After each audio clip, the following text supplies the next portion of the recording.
Oh, I got the wraps for you. So I'm just getting situated. Okay, cool. So as per usual, feel free to, I'll try my best to keep an eye on the chat. And I'll if I miss something, feel free to chime in. Uh no worries on having to step out for choir there. I'm going to do my best to cover kind of a lot of things, and sort of a broad sort of concept. And hopefully I do cover as much as I can. And this today would definitely be the day if there are questions that come up to ask as we go. I'll do my best to stop occasionally to answer some things and to ask questions, or see if anybody has questions. And yeah, so today, yeah, let me get screen sharing going. Today, we're talking about best practices for collaboration online. Um, I have here on my notes to let you all know that today it's really about providing awareness for you to be able to Google questions that you have more easily, and or know what you maybe need to know, basically. Because the idea of collaborating online involves a lot of parts and a lot of moving parts, but uh, if you know what you need, it's easy to start looking for things online if you know the terminology, or contacting, like we were talking about earlier, contacting help desk or contacting me, um, to get some more specifics into what you need, for your particular projects. Um, so I'm just going to leave you there. I go. Um, so the first thing that I want to cover is some really basic terminology for different types of audio files that you and video files that you might find yourself using in collaboration situations, and where they're best used. Um, so that includes collaboration situations such as virtual ensembles, sending people audio or video to be able to hear their parts, or to be able to play along with, or to for them to send back to you on various devices, and what those might be. We'll talk about specifically sharing things like that a little bit later, but um, this is a great uh, page. This is by Adobe, who do Photoshop and a lot of other tools. Um, and it just simply lists some of the file extensions. So the ones I'm just going to mention to right now that you'll find a lot are MP4. More often than not, you'll see this type of thing coming out of your phone, or if you share a video over the internet, a lot of times it'll be in this format, or if you find something online or somebody sends you this.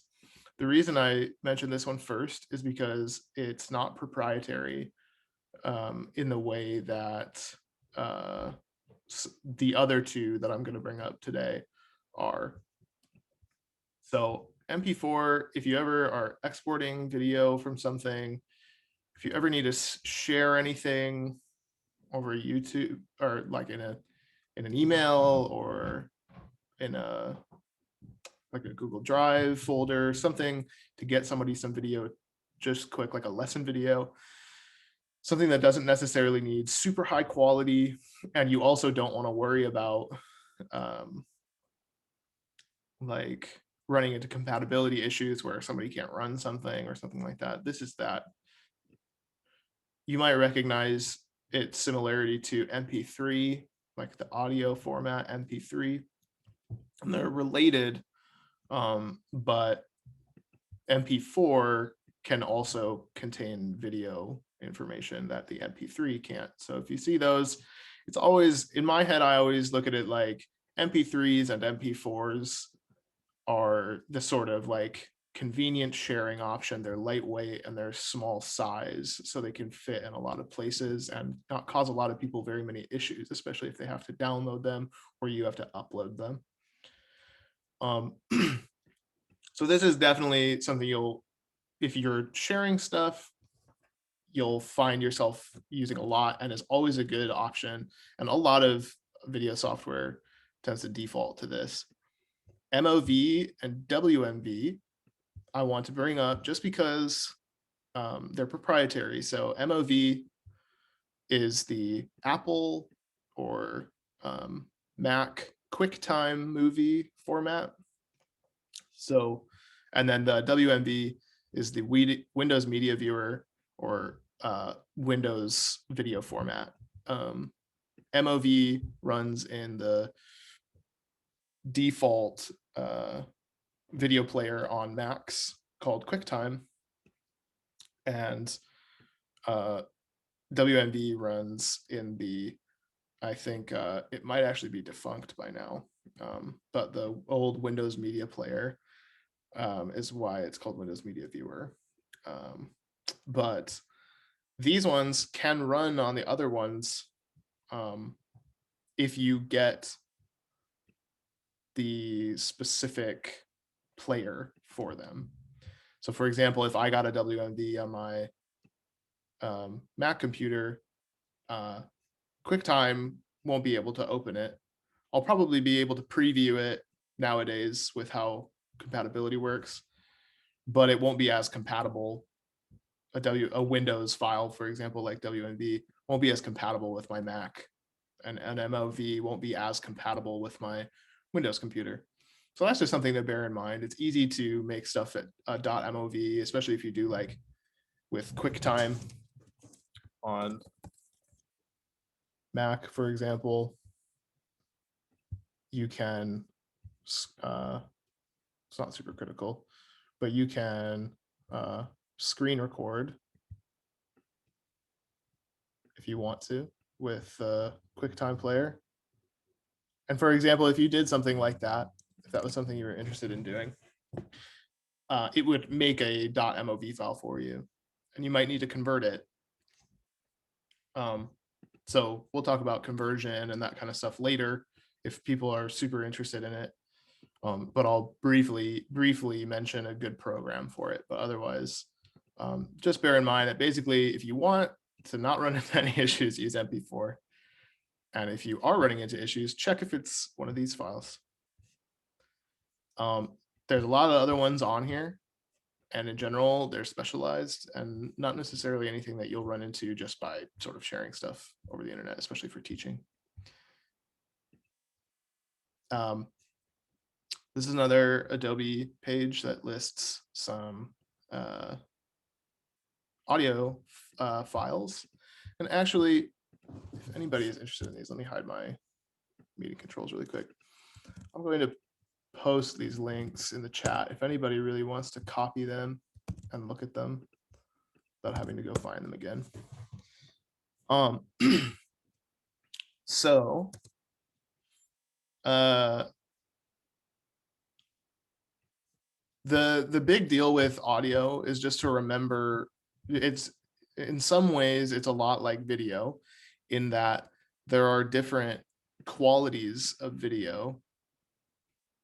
If I export my video a certain way, or if I put it on certain streaming or on certain services or whatever, it's going to change quality depending on what I do or depending on where I put it.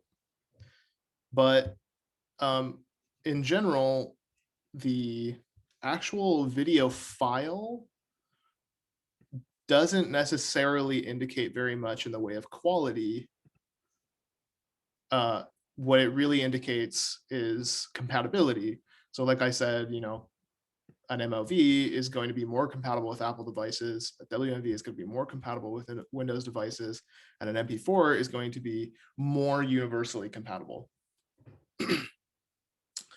That being said, audio files,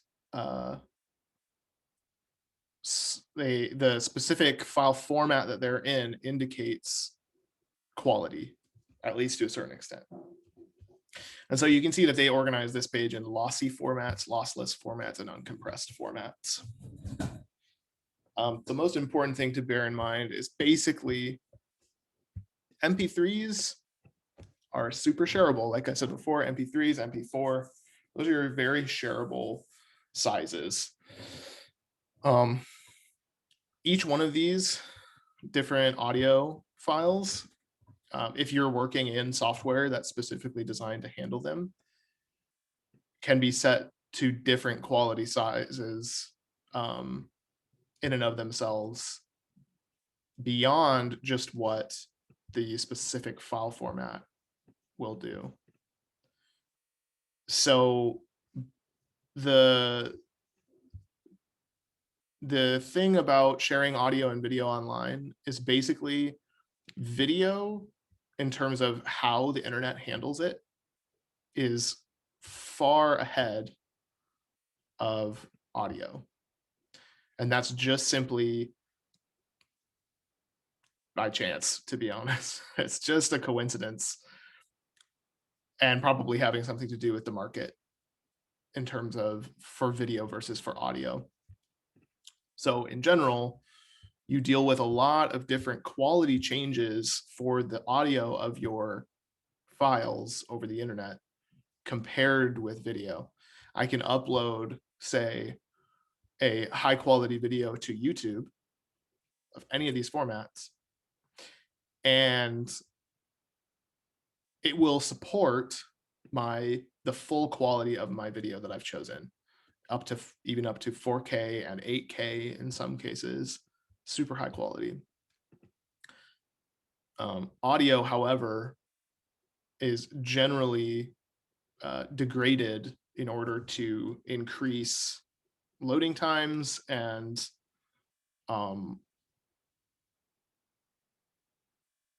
it's also degraded and changed to help with the listening experience across different songs or different videos and stuff like that. There's techniques that people use online to make it so when you listen to one song versus another song on certain streaming services, for example, that will make it so they're the same volume. But to do that, it requires a certain degrading in audio quality. It's usually pretty subtle, but it's just worth bearing in mind, basically, that what you're dealing with audio compared to video is quality across all of these, and file size. So the .wave file, and sometimes if you're working in Apple, .aiff, these two are the most common high quality files you'll find. And they're if you need something that's really, really high quality, or something for like a CD or a professional project or anything like that, that you know is going to be played out in a space that doesn't necessarily need to like worry about downloading, like you're not like trying to stream it, for example, or anything like that. And you don't need to like email it and have people be able to access it through email. These .wav and .aiff files are really good because they're super high quality. However, they're really big and they're not always compatible everywhere. And for example, if I really want a high quality listening experience and I want to share it with somebody over Google Drive, as an example, I'm sure most of you know that you can preview an audio file in a Google Drive link, and it'll play it for you. But if it's a WAV file, it's not guaranteed that it's not undergoing some kind of compression, some kind of degrading of the audio quality. So if you're really, really concerned with audio quality, sending like a WAV or an AIFF or something like that over an email, but like with a download link, is usually a good thing. Some people even go so far as, like engineers that I've heard of, will go so far as to send their clients or anybody who really, really wants them to make sure that they listen to the high quality version. They'll compress an audio file, or they'll compress the files in like a zip file or a RAR file, for example. I'll go over that now. to make sure that their clients download the file and then listen to them on their computer, because guaranteed you're not going to, well, more than likely you're not going to hear the high quality version over the internet. So for example, let's say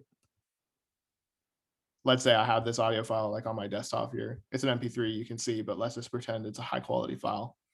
If I right click that and I tell it to compress, on Windows computers, this would be right clicking and telling it to zip the file, but they call it compress here. And if I click that, it's going to make me a new file. That's a .zip file. You can see the .zip at the end.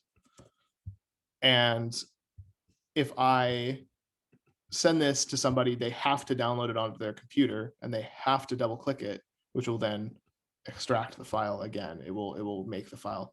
So sometimes people will force people to download a file like that so that they make sure that they hear it in high quality. And speaking of zipping files, that's another way of decreasing your file sizes if you run into issues like that. If you have a large video file or anything like that, that again, you don't want people to stream, you need to send it to them, they need the video file for some reason, it's just too big, you can always compress it or zip it or RAR it, anything like that. And again, on Mac computers, it's labeled as compress. So this type of file, a zip file, is always going to be very shareable. So to move really quickly over to the lossy formats. So these are perfect for sharing over emails. These are perfect for really quick stuff like a metronome track, or if a student needs to hear something. This type of file and AAC are really common. So for example, if you use your voice recorder on your phone and you email it to yourself, a lot of times it will be AAC if you're a iPhone user. And in general, honestly, for most things, even like recording, they're quality enough to do most things. In general, you don't need a very high quality file, especially if what you really need is to share it and to make sure that people can download it and it doesn't cause them a bunch of issues. So yeah, an MP3 or an AAC if you're on Apple devices. Literally even for sending for a virtual ensemble, frankly, is awesome. It will sound good. It's just that they're small and convenient. So that will bring me to talking about that process of recording.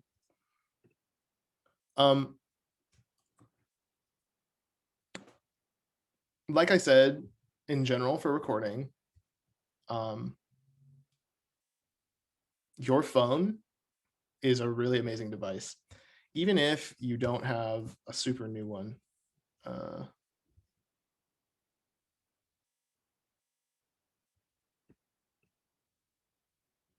So somebody direct messaged me here, time code and snap the grid to tighten up audio video performance in AVI, AIFF audio format, working format, and then converting to MP3, or converting to MP4. So if I'm understanding the full question here, so time code and snap the grid to tighten up audio video performance in AVI. Let me run back here. I think you might be referring to sharing some of these things or working together. AIFF audio format. AIFF audio format is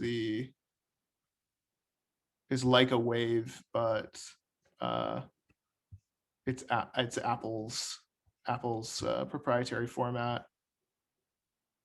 I'm kind of not fully understanding the question. But yeah, working format and then converting to MP4. Converting and all these things Yeah, I think maybe that's what I can cover here to help with that before getting into recording too much. So in general, converting files isn't an issue. You can't convert from a lower quality file to a higher quality file, um, and necessarily and expect an increase in quality.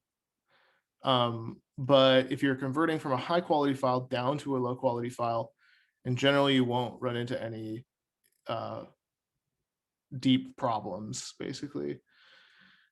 Um, so and any audio format truly and video format is going to be functional to do tweaks to use in digital audio workstation, audio software, or video software. Any of these formats are going to be fine for that.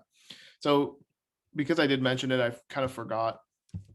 uh, the most popular software for converting files, if you do have something really large and you don't have a way of getting it to one of these smaller files, it's called Handbrake.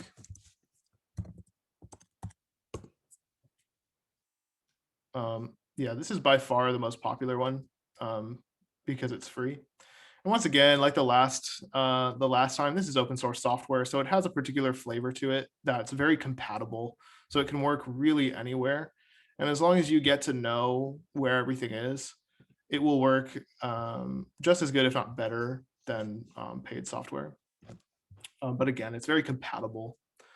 So Handbrake, I'll drop that in the chat really quickly. So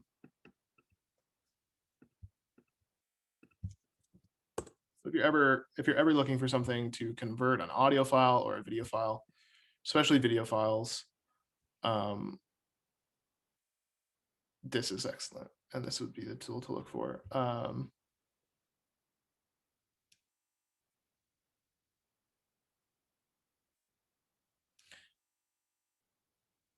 So hopefully that answered the question that was DM'd to me. At least in general. Again, I'm not really here to talk like really professional formats or professional concerns. It's really just to get people up to speed in terms of the idea um, of getting some basic work done in order to collaborate over the internet in their teaching environments and in some basic performance environments, and just to get people up to speed on some of the ideas so that hopefully everybody can Google stuff if they're looking for it or if they don't know what certain things are. Um, so over to recording again. Your phone recorder and your phone microphone is in general pretty solid. Um, it's unless you have quite an old phone, and I'm thinking more than 7 or 8 years old, it's safe to say that you can get a lot of work done with just your phone recorder. But some terminology that might help if you're looking for something more high quality, um, and some technical concerns that you need to worry about basically is that in order to get a high quality microphone or high quality audio into your computer, you have to have a device that um, can translate the what the microphone does or um, anything like that into something that your computer can understand. Traditionally, that's a sound card. So you can see over here on the right hand side, traditionally, this process was handled by sound cards. And nowadays, what people typically get is they have a sound card in their computer, and you can plug things like a headphone into it. You can listen to things, you can play music from your computer, and it plays through the sound card, and it's usually really good and high quality. And if you want something specialized for recording like a microphone, like a high quality microphone of some kind, in general, you want something called an audio interface, which is basically a combination of a mixer and a sound card. So it will let you plug in microphones or guitars or even some of them will let you plug in like synthesizers that run MIDI out of the back. So if you're ever looking for something to upgrade and to be able to get really high quality microphone in, like a condenser microphone or a dynamic microphone, you need an audio interface basically. A condenser microphone. So for example, I have an iPhone 11 Pro, and the microphones on that are going to be dynamic microphones. And a lot of times if you see like in live performance or anything like that,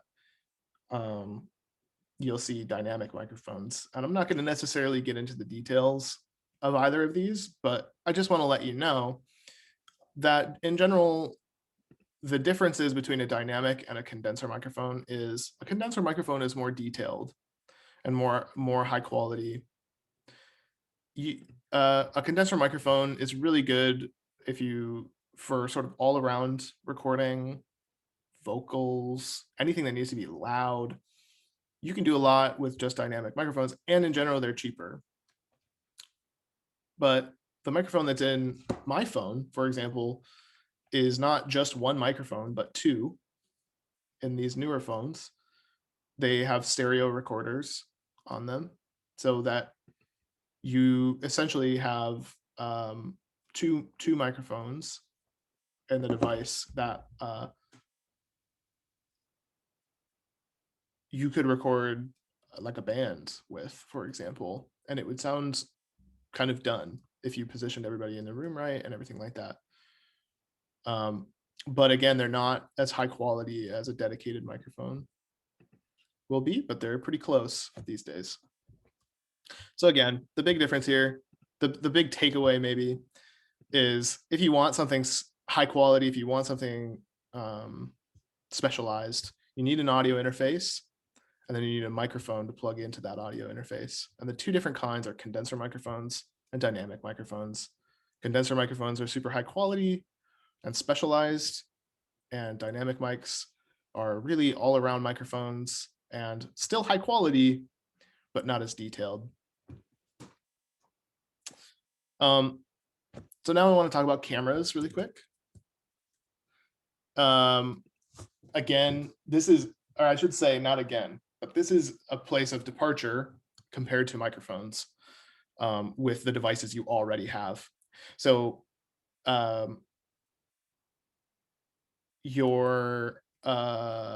laptop camera, so this is the new MacBook, and this is the camera that it has in it. This camera hasn't changed for, I don't exactly know the exact number of years, but it's the same camera that they've been using for a number of years in these laptops. So as a result, it's pretty low quality, but it can still get certain jobs done. It doesn't look bad. It's more just like if I was going to record a professional performance or something like that, or something that I needed to send for some professional purpose, I wouldn't necessarily pick my laptop camera to do it. I'd probably pick my phone camera. And I'll talk about quality really quick for video files, because we did talk about quality for audio files. Again, audio files, the thing that differentiates them is quality. But for video files, the big difference, the way to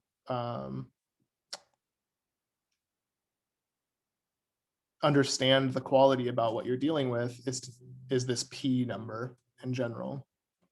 So this says 720p.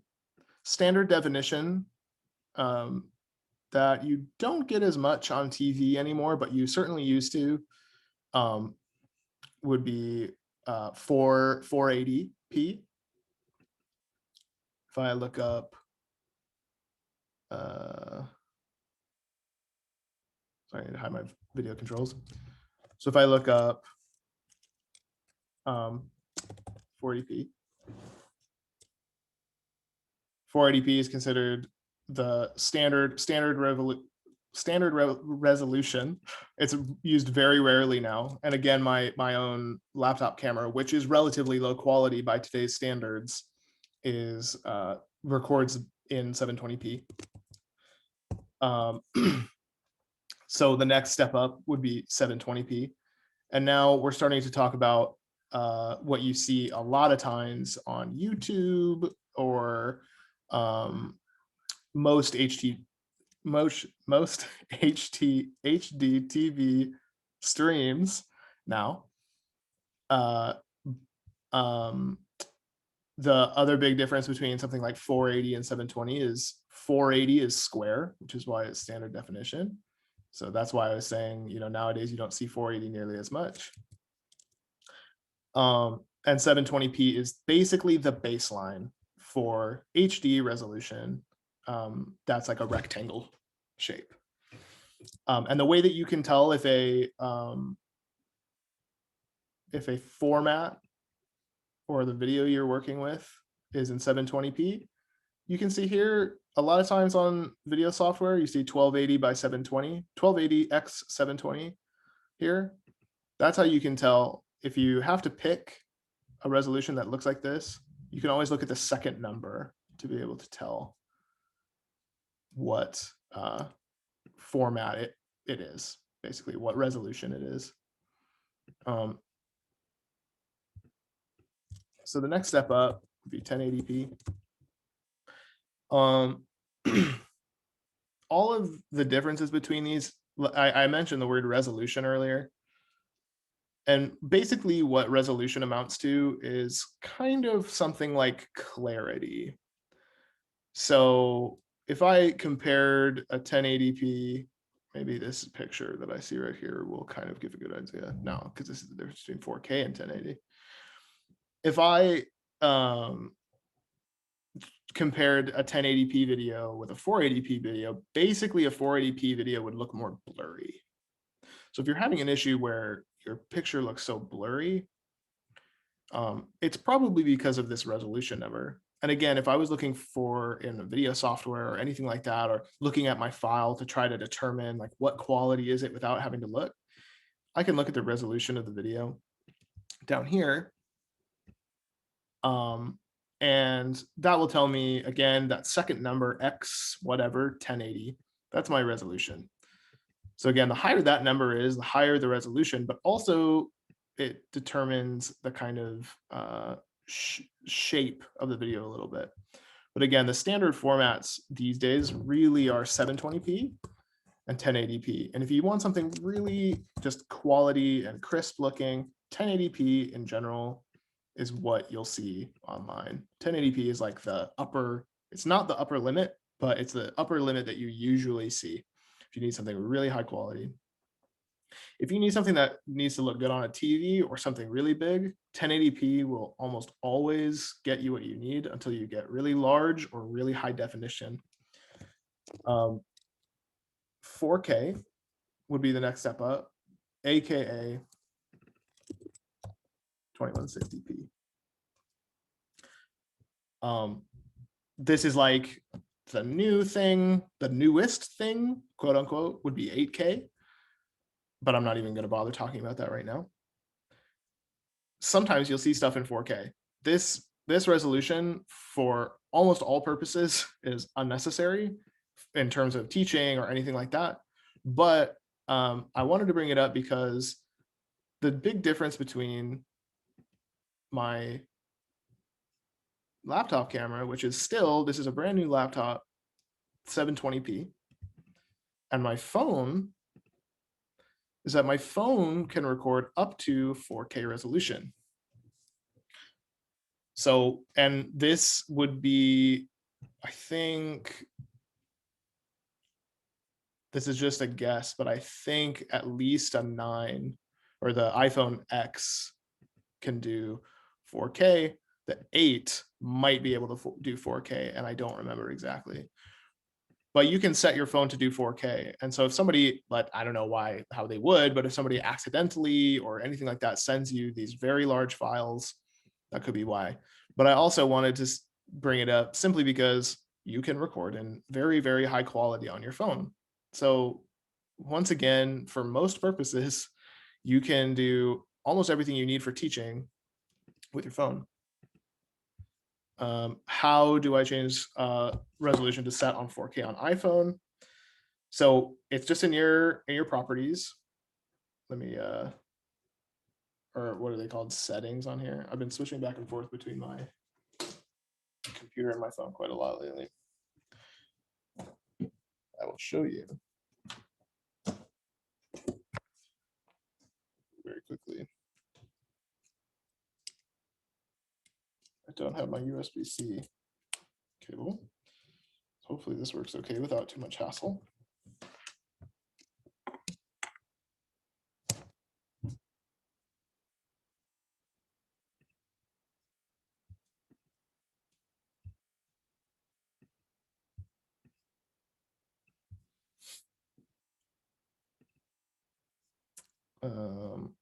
It is too much hassle.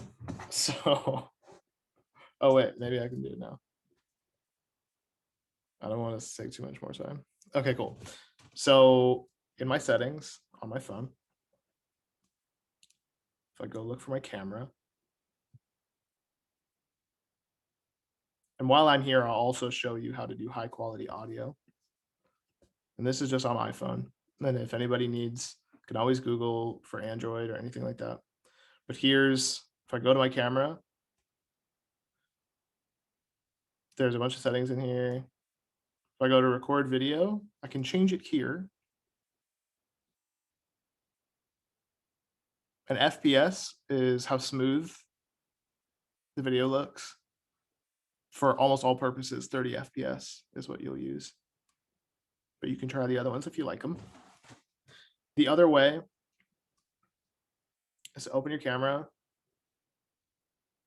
switch to video mode, and at the top right-hand corner, you can see that I can change the quality from HD, which would be 1080p, to 4K, which is 2160p, just by tapping in the photo setting. And you can change the FPS there too. And then to go back really quick in settings, and I might go through this a little too fast, but you can always, I'll upload this to YouTube, so you can always look there. If I go to voice memos, so this would be the standard voice recorder. If I go to voice memos, you can see there's a setting here called audio quality. By default, this is set to compress. And like we said before, compression and compressing means reducing the quality. And basically what the voice memos sound like when they're set to compressed is like practically like a phone call. It's almost that low resolution. If you set it to lossless, you can record on, especially on the newer iPhones, you can record high quality stereo audio with the phone. But again, you have to go into the voice memos app setting, which is in your settings, just down by finding it, voice memos, and changing the audio quality section to lossless. Okay. Let me get back my monitor. So again, speaking of best practices, basically, unless you plan to do this distance stuff for the rest of your life, your phone can do a lot of work. That's all to say. And you can always email these files to yourself if you record them on there and need them on your computer for any reason. And so I want to mention, while I'm here, this app called Dolby On. Dolby On as in the opposite of off. And if you're ever looking for something to basically turn your phone into a like a specifically high quality recorder, this is a free app called Dolby On that will let you do that. And it has some great automatic settings where you can record yourself doing stuff and it will sound really, really good and really professional without having to do a bunch of extra. And if you want, you can tweak some of those settings yourself. So that's all, just to mention that. Noise reduction, compression, EQ, de-essing, all sorts of stuff that you would expect an engineer to do will automatically happen in here, and it gives you really, really easy ways of changing, as you can see with this picture here, gives you really effortless ways of changing the quality and the sound of your audio without having to know what you're doing necessarily. Okay. So again, just to cover them, if you do want to upgrade or do something other than your phone or anything like that, much like with the interfaces, stuff like that, you need a separate device of some kind. And in this case, for your computer, that would be a webcam of some kind. And they come in all sorts of different types of flavors. And again, all you're looking for is what resolution it records in. Something like 720p would be like my computer. There are some computers that have higher quality ones. So if you want something really, really high quality, you might try to find a 4K or 2160p or 1080p webcam. Another option for you, if you really want to record really high quality video or pictures or anything like that, beyond what your phone is capable of, getting a DSLR camera would be an option. So that's another phrase that's very Googleable, is DSLR camera. And there's lots of recommendations that everybody has for different purposes. And that would let you record very high quality video. In some cases, even television and movie quality at various price points. I have some examples of some software here, but again, I'm not going to get super into it other than to say these are terms that you can Google for some of these things. There's free versions of all these things. There's paid versions of all these things. There's versions that people use in movie studios more often than they do in music studios. And there's all sorts of different varieties. And they are all great and they all get the job done. But a digital audio workstation is what you need if what you want to do is work explicitly with audio. If what you want to do is make an amazing audio track or amazing recording or something that sounds super professional, you need to find a digital audio workstation. Simply recording audio your device, you can do a lot with it. And if you know recording techniques, you can even do more by just simply positioning people in space correctly, putting your mic in the right spot. But if you really want super professional sound, getting a digital audio workstation and learning to use them is what you need to do. Or paying somebody who knows how to use them and telling them to do something for you, because it is a job. On the flip side, video editing software, that's all it's called, would be what you need. There's free versions, there's paid versions, there's all different kinds on different stuff. They all do a lot of the same stuff. But if you need to edit your video, make cuts, all that type of thing, there's even mobile versions of both of these things, digital audio workstations. There's stuff on your phone that you can get.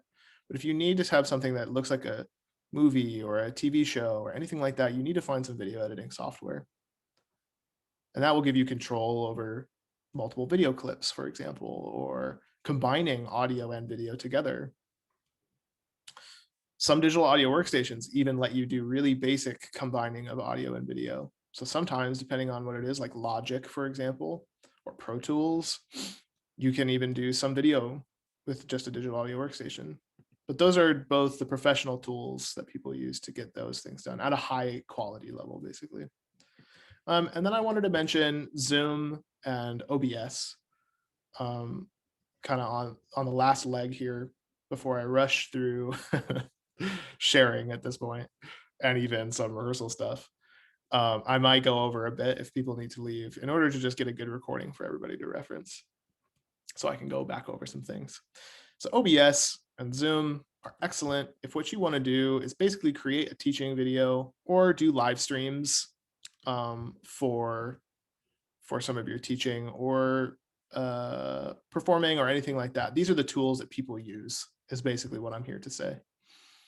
Zoom and Open Broadcast software, OBS. There's all sorts of different kinds of OBS, and it's a big learning curve, and it's not something for the faint of heart to jump into. But if you're ever wondering, what do people use to live stream or do any of that type of thing, it's most likely OBS. And the beauty of Zoom that I wanted to bring up is it's not just for doing things like this where I'm talking to you and we all join together. Like I'm doing here, I'm recording it right now. So it's a great way to make a super basic teaching video, and it will automatically, by hitting record, it will automatically compile a very shareable video for you. It's not very large, they're not very high resolution or anything like that. And you don't really have to do a lot to them as long as you're happy with what you recorded. So if you need something really, really basic, what you already have, Zoom, is an excellent tool to be able to do some teaching. Again, if quality and all that kind of thing, if the information is the most important thing that you need to get across, it's incredible. It's really, really good. So really quick, again, largely I wanted to talk about these things because I had gotten a question prior to these about specifically sharing and the differences between some of these different services. So for sharing videos and files and anything like that, you really have only a few options. You have cloud services like Google Drive and Dropbox and WeTransfer. My personal favorite these days is WeTransfer. And then you have video sharing services like Vimeo and YouTube. There are others, but these are the big ones, Vimeo and YouTube. The big difference is between Vimeo and YouTube is really just the interface and the culture behind it, to be honest. Both of them you can upload high quality video to and share high quality video. You can upload videos privately and share private links with people for all of them. The big difference is, like I said, the culture surrounding them. So YouTube is very popular. It's very has widespread use, and it has the option of creating a channel that a lot of people could get invested in if that was something that was of interest to you. But for just sharing, YouTube and Vimeo are very similar. Where Vimeo differs is that in general, it's sort of seen as more professional. There are plans for cloud storage and video creation and branding that they offer that YouTube does not offer. YouTube is very free. Vimeo is free for basic use, but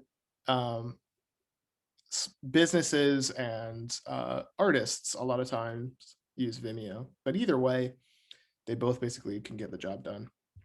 For file sharing, like I said, Dropbox, Google Drive, and WeTransfer are definitely the biggest options. There's tons of other options out there. And obviously, there's also always just sharing over email. If your file size is small enough, if you can manage that, you can always just drop something in your email. And if you use Gmail, it will automatically create Google Drive links. So you don't even necessarily need to think about these as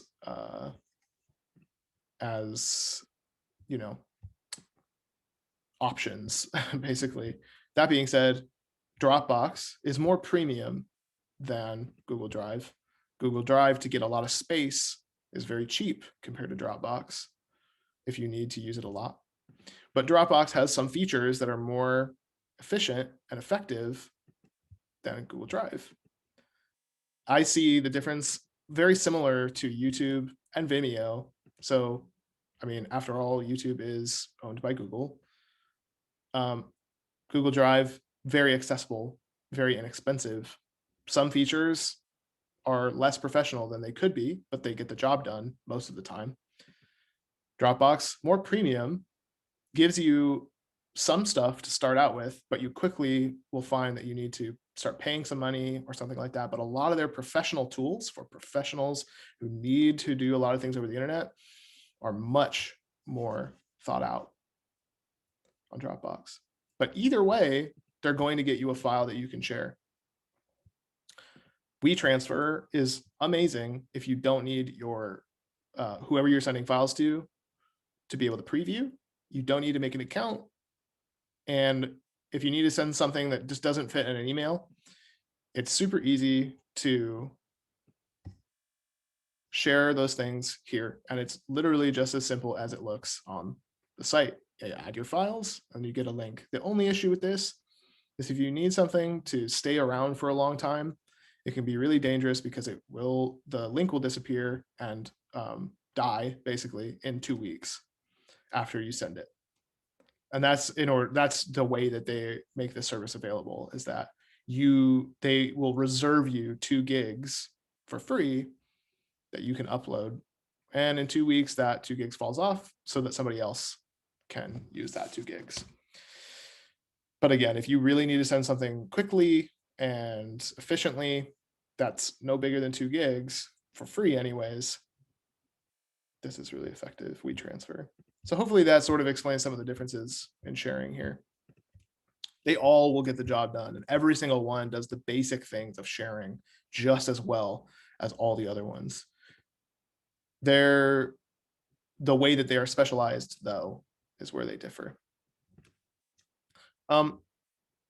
So I know we're running short on time, and apologies for not leaving much space for questions, but I hope that people have felt comfortable throwing at least the questions that they have had so far in the chats. And again, I'm always open to help with emails, but to finish up, I'm going to really quickly go over some basic ideas about rehearsing over the internet, and then just show you some tools that you can go look at and pick from that you might prefer over others.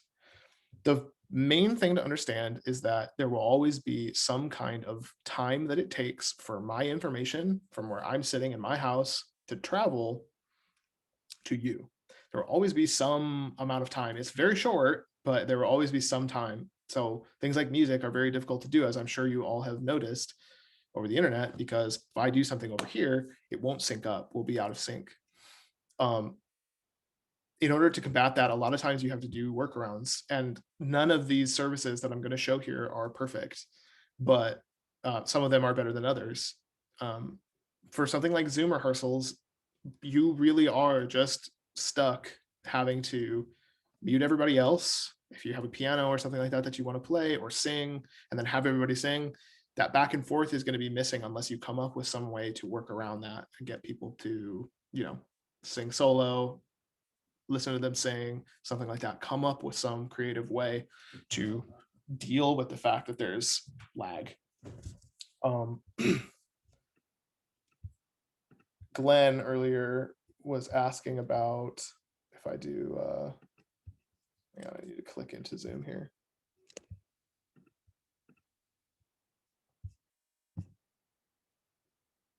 No problem. I got the chat there.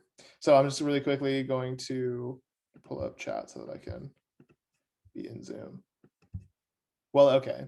So there's a setting in Zoom that you can do called original sound.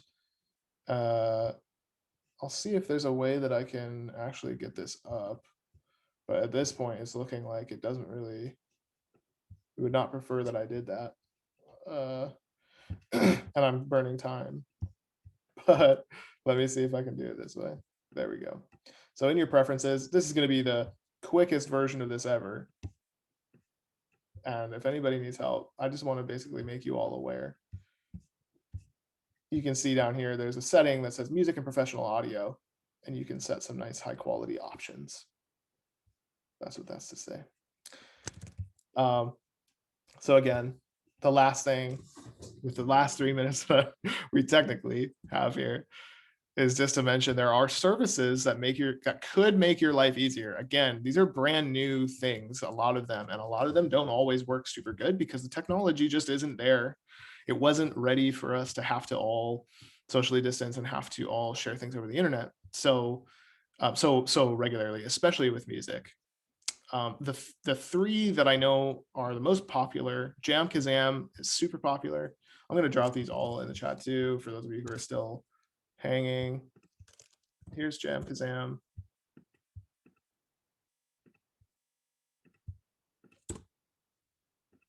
This is Cyborg Llama, and I'll mention the differences here. And then Jack Trip. Jam Kazam, the way all of these work, sort of on the baseline, is that rather than me connecting to you like I am right now, or something along those lines where I have to sort of figure that out, what they do is they have a dedicated spot that we all connect to. So then hopefully we can be a little bit more in sync rather than having to kind of connect in these more random ways. They have a server someplace that you can connect to directly, and then they handle making sure everybody is in sync. Jamkazam, free, seems to get a lot of professional use, and it seems to be very user friendly. And a lot of people have used it for a lot of different purposes, and it's really effective. And it's definitely at the top of its game right now. Cyborg Llama is something that I learned about very recently for virtual ensembles and rehearsing. Basically, what it does is it lets you set up sort of it lets you set up environments for your students or whoever to connect to and record or play along with whatever you provide. So you can set up little spots for specific instrument players to go in your ensemble or your teaching group or anything like that. And you can present them with the tools that they need to know, and not the stuff that they don't. That's a really vague way of putting it, but it's because Cyborg Llama lets you change it and alter it and adjust it to your needs. And so there isn't necessarily a great way of describing it other than to say, again, you can, for example, make a setup that when your students connect, all they see is a recorder and a player. And in the player, you already have their part ready for them to listen back to.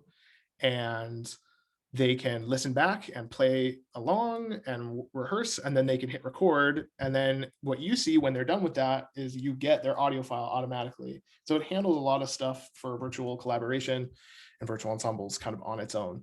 And it's something definitely to look into if that's something that interests you. And then the last thing is Jacktrip. Jacktrip is I believe it's a Stanford project, and it's very famous in the institution and institutional networked music. The reason it's called network music is because we're doing it over a internet network, that type of thing. Jamkazam says you need to use Ethernet instead of Wi-Fi to reduce lag time. Exactly. So this is the thing with all of these that I was saying before. There is an amount of time that it takes for what I do in my house to get to you. And in order to shorten that time or make it faster, it's better to do it with an Ethernet cable than it is with a Wi-Fi connection, because a Wi-Fi connection is less stable. It can be really powerful if you have a really powerful router and a really powerful computer with a powerful Wi-Fi adapter, but it's just simply less stable, and it will inevitably introduce some lag in the network. Basically, it will inevitably introduce some type of latency or distance. And so an Ethernet cable, a cable directly to your router is much less of a distance for my signal, what I'm doing here right now, to travel all the way over to your house or wherever you are. And on top of that, it's a physical connection instead of over the air. So this is going to be the case with all of this type of stuff. If this is just a networking thing, basically, it's like if you want to reduce lag, if you want to reduce latency, the difference between what I'm doing here and what you see, you have to get faster internet, or you have to get an Ethernet cable or something like that. And again, none of it is perfect, and there is never a situation that can get you perfect synchronicity across space and time at the moment. And that's just because the technology wasn't necessarily ready for us to need this now. That being said, Jacktrip is by far the most advanced of all of these, but it's also the most advanced of all of these in terms of using it. It's very popular among people who were doing networked music performance as an art form prior to a lot of this distance learning that we're doing now. It was very popular for that type of thing, just as a research thing. So what Jacktrip does is they'll sell you a box that you can plug into and hook up into, which will potentially give you an even faster connection to other people. And you should be able to potentially record and perform with people at super, super low latency, but it requires networking and it requires sort of a professional understanding of some of these tools. So that, again, just to kind of finalize here, is sort of the range of tools that we have. Sort of Jamkazam might be the most accessible, but it's going to be, it's not always going to be perfect. Cyborg Llama requires some learning, but it will let you do quite a lot. And then Jacktrip is the most professional, but potentially will get you the best results. But it's very technical compared to Jamkazam, for example. So that was a lot to talk about. And again, hopefully, we have the recording, so you can always watch back on some of this stuff. And that's what I really wanted it to be, as a resource. If you don't know what a thing is, to be able to learn what the word is, to be able to Google it, or at least get yourself started in some of these terminologies in some of this world. But I think that's all I have to talk about. If anybody who's still here has any questions right now, I can definitely answer some. But otherwise, again, I'm always here to get emails. The video will be there, anything like that. Thanks a million, Isaac. That was a lot, but I think we got it. Yeah, hopefully got we it all made a covered. nice Yeah. YouTube resource. At That was, least. yeah. Thank you so much. Yeah. Yeah.